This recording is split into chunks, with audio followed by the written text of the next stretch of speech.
আপনি কি কখনো কল্পনার জগতে হারিয়ে যাওয়ার স্বপ্ন দেখেছেন? আজ আমরা ঘুরে আসব স্টুডিও গিবলি-এর এমন কিছু অসাধারণ সিনেমায়, যা শুধুমাত্র বিনোদন নয়, বরং আপনার হৃদয় ছুঁয়ে যাবে এবং আপনাকে নতুন প্রেরণা দেবে। তাই ভিডিওটি শুরু থেকে শেষ পর্যন্ত দেখুন, কারণ প্রতিটি মুহূর্তে অপেক্ষা করছে এক জাদুকরী অভিজ্ঞতা।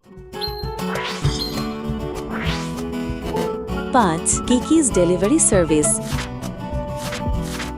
মাজনো তাকিউবিন গল্পের পটভূমি। কিকি এক নবীন জাদুকরী, তার নিজস্বতা এবং দক্ষতা প্রমাণ করতে নতুন শহরে যায়। সে একটি ডেলিভারি সার্ভিস শুরু করে এবং জীবন থেকে শেখে স্বাবলম্বিতা, বন্ধুত্ব এবং দায়িত্বশীলতার গুরুত্ব। বাজেট ও বক্স অফিস। বাজেট 8 কোটি ইয়েন এবং বিশ্বব্যাপী আয় হয়েছিল 20 কোটি ইয়েনের বেশি। মূল তথ্য। প্রকার সিনেমা, প্রকাশিত 1989 জুলাই 29। উৎপাদক Studio Ghibli, licence Disney International. শ্রেণী fantasy, slice of life, adventure. দর্শকবৃন্দ সাধারণ। সময়কাল 103 মিনিট। আবেগ এবং শিক্ষণীয় দিক। কিকির গল্প আত্মবিশ্বাস ও স্বপ্নের প্রতি আস্থা তৈরি করে। তার ছোটখাট ভুল এবং সফলতা দেখায় যে চেষ্টা এবং অধ্যাবসায় জীবনের বড় শিক্ষা দেয়। রোমাঞ্চকর তথ্য। কিকির চরিত্রের জন্য হায়াও মিয়াজাকিরি নিজে ভয়েস রেকর্ড করেছিলেন কিছু অংশে, যা সিনেমাটিকে আরও ব্যক্তিগত এবং হৃদয়স্পর্শী করে তোলে। 4. Howl's Moving Castle. হাওড়ের দুবুক সড়ক গল্পের পটভূমি। সোফি এক সাধারণ মেয়ের জীবন বদলে যায় জাদুকর হাউলের সঙ্গে তার পরিচয়ের মাধ্যমে। যুদ্ধকালীন পৃথিবীর পটভূমিতে প্রেম, সাহসিকতা এবং মুক্তির গল্প ফুটে ওঠে। বাজেট ও বক্স অফিস। বাজেট প্রায় 19 কোটি ইয়েন এবং আয় হয়েছে 335 কোটি ইয়েন। মূল তথ্য।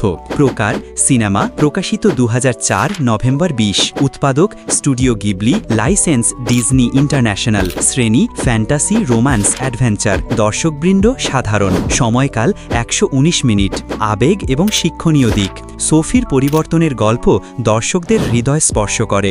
প্রেম, আত্মস্বীকৃতি এবং সাহসিকতার মিশ্রণ সিনেমাটিকে অনন্য করে তোলে। রোমাঞ্চকর তথ্য। হাউলের চলন্ত দুর্গটি জাপানের একটি ঐতিহাসিক দুর্গ থেকে অনুপ্রাণিত। প্রিন্সেস মোনোনোকি।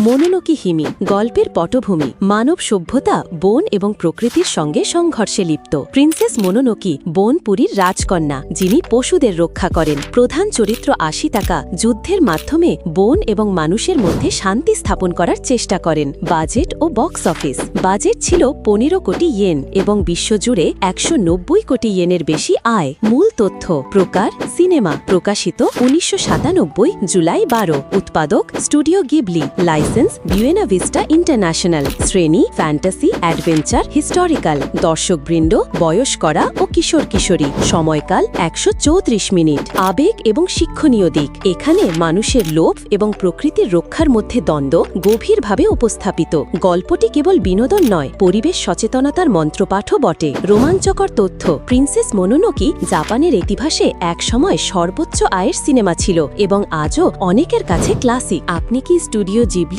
এই অসাধারণ সিনেমাগুলো ইতিমধ্যেই দেখেছেন? যদি না, তাহলে এখনই আপনার প্লেলিস্টে যোগ করুন। হ্যাঁ, প্রতিটি সিনেমা শুধু কল্পনা নয়, বরং জীবনের মূল্যবান শিক্ষা দেয়। কমেন্টে লিখুন আপনার প্রিয় গিবলি সিনেমা কোনটা এবং কেন।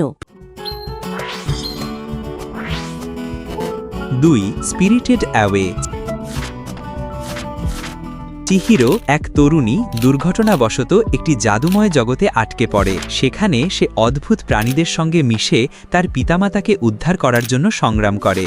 গল্পের মূল থিম হল সাহসিকতা, আত্ম উন্নতি এবং অপরিচিত জীবনের সম্মুখীন হওয়া।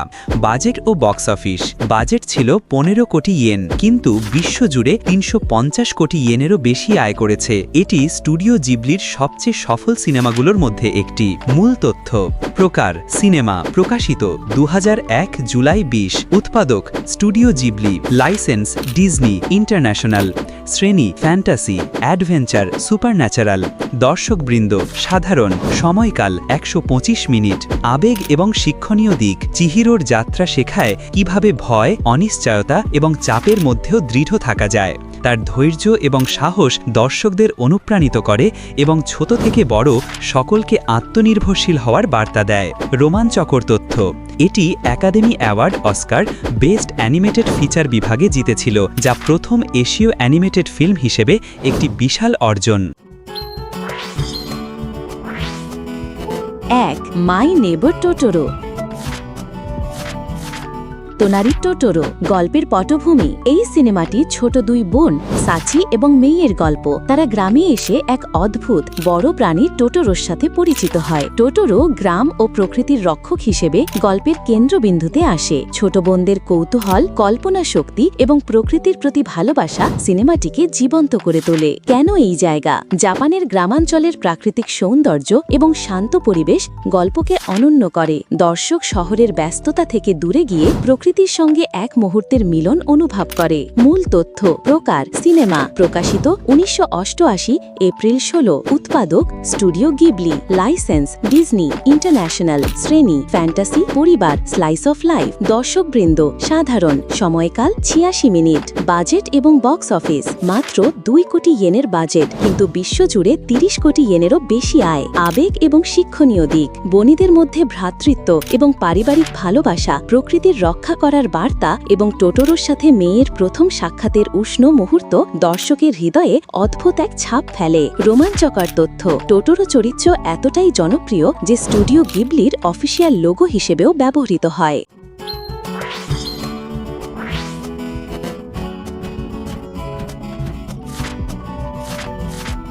এই ছিল আমাদের টপ 5 স্টুডিও গিবলি মুভিজের যাত্রা। আশা করি প্রতিটি সিনেমা আপনার হৃদয়কে স্পর্শ করেছে এবং কল্পনার জগতে এক অসাধারণ ভ্রমণ দিয়েছে।